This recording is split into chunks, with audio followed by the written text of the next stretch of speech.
Hey everyone, welcome to my channel. Welcome to a new vlog. আজকের vlogটা সকাল থেকে শুরু করেছি, মাত্র ঘুম থেকে উঠলাম। তো টেবিলের অবস্থা খুবই জঘন্য।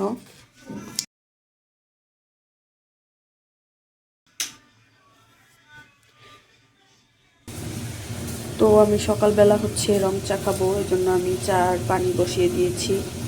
আমার তেজপাতাটা বাসা থেকে আনতে মনে নাই। এতক্ষণ আমি নাস্তা বানাইছি।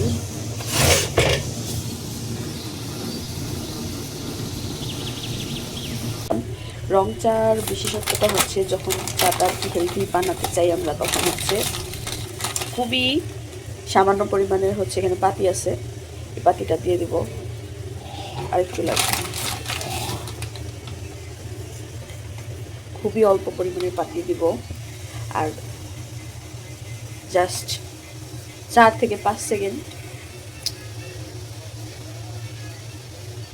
ব্যাস। এখন বন্ধ করে দিব চুলাটা। এখন যেটা করব সেটা একটা চামচ দিয়ে আমি যেটা করি সেটা মানে বাতি দেওয়ার পর বেশি জাল দেওয়া যাবে না। এবার আমি এটাকে ঢালবো।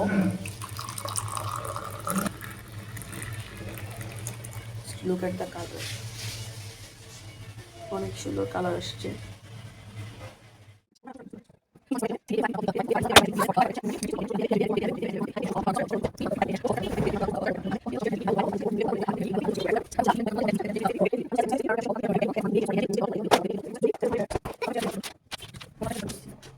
ক্লাসরুম বইটা দেখতে হবে তখন। সো এতক্ষণ আমি মাস্টার বই থেকে অ্যাডজেক্টিভের পার্টটা পড়লাম, কারণ আমার অ্যাডজেক্টিভে অনেক বেশি প্রবলেম ছিল। তো আমার কাছে মনে হচ্ছিল যে আমার অ্যাডজেক্টিভ এগুলো একটু ডিটেলসে পড়া উচিত। তো যেটা যেটা আমার একটু বেশি বিস্তারিত বা অনেক এক্সারসাইজ পড়া দরকার আমার মনে হয়, সেটা এখন থেকে আমি মাস্টার বই থেকে পড়বো। অলরেডি আমি সূচিপত্রের দাগও দিয়ে ফেলেছি।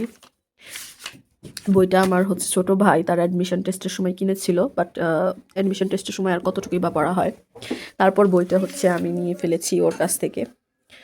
তো এখানে আমার মাস্টার বইয়ের এটা শেষ। তারপরে আমি অ্যাডভার্ব এখান থেকে দেখব, কনজাংশন, লিঙ্কিং ভার্ব দেখব, তারপরে কারেকশন দেখব এখান থেকে। আর যেটা যেটা আমার প্রবলেম আছে সেটা আমি এখান থেকে দেখে নিব, কারণ মাস্টার বইয়ে আমরা সবাই জানি অনেক বেশি পরিমাণের এক্সারসাইজ দেওয়া আছে। তো যেটা যে অধ্যায় আমার মনে হয় যে ডিটেলসে পড়া উচিত সেটা আমি এখান থেকে দেখব। এর অনেক গুণাগুণ শুনছি। তো আমার বিটরুট ছিল ফ্রিজে, নষ্ট হচ্ছিল, কিভাবে খাবো বুঝতে পারতেছিলাম না। তো আমি এখানে একটু পানি দিয়ে খাবো, পানির সাথে ভিজিয়ে নিছি। আর এখানে আমি এগুলো রেখে দিছি, এগুলো আমি ফেসে ইউজ করব, আবার খাবো, ডিটক্স ওয়াটার বানাবো আর কি। এত সুন্দর কালার, এটা কালার দেখলেই অস্থির একটা কালার। এটা এখন আমি ফ্রিজে রাখবো। আমার ফ্রিজে ডিপে আমি আরও বিটরুট রাখছি, যা শান্তশিষ্টভাবে। অনেকে আপনারা আমাকে কমেন্ট করেছিলেন, তাদের সবার কমেন্ট আমি অলরেডি রিপ্লাই করেছিলাম যে আমার প্রাইমারিতে হয়েছে কি হয়নি।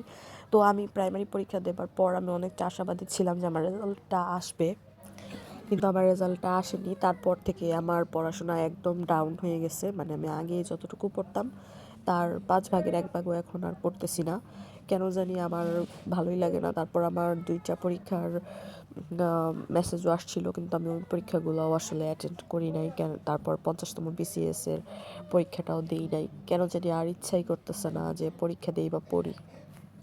তো ওয়ারিদের পছন্দের বার্গার অর্ডার করেছি। ওয়ারি বলছিল যে ও বার্গার খাবে, আর আমার জন্য একটা মিট বক্স।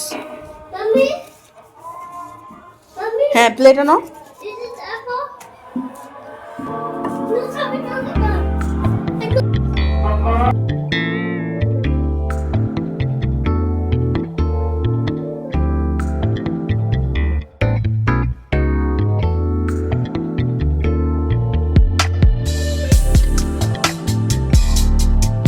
তো ওয়ারিদের জন্য একটু শপিং করতে গিয়েছিলাম, তারপর আমার একটা পার্সেল আসলো, তো দুইটা একসাথে রিসিভ করলাম। একটা আমি কি বলে বই অর্ডার করেছিলাম। আগের বার তো একটা বই কিনে মনে হয়েছে যে কিছুই বুঝতে পারি নাই, বা এটা কি অর্থিট হয় নাই আমার কাছে, ওই বইটা মনে হচ্ছে ফালতু।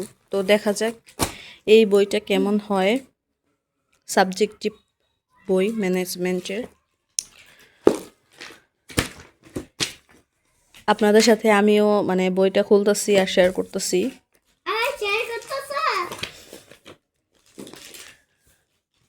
এগুলো মনে হচ্ছে পরিচিত লাগছে না, অংশীদারি ব্যবসায় মনে হচ্ছে যে নবম দশম শ্রেণীর ওইগুলো কিছু কিছু মিল পাচ্ছি। ঠিক আছে, তো দেখা যাক এটা কেমন হয়। তবে আগের বইটার থেকে এই বইটা মনে হচ্ছে একটু বেটার, সেটা পরে দেখা যাবে। তো এবার আসি ওয়ারিদের জন্য কি কিনলাম।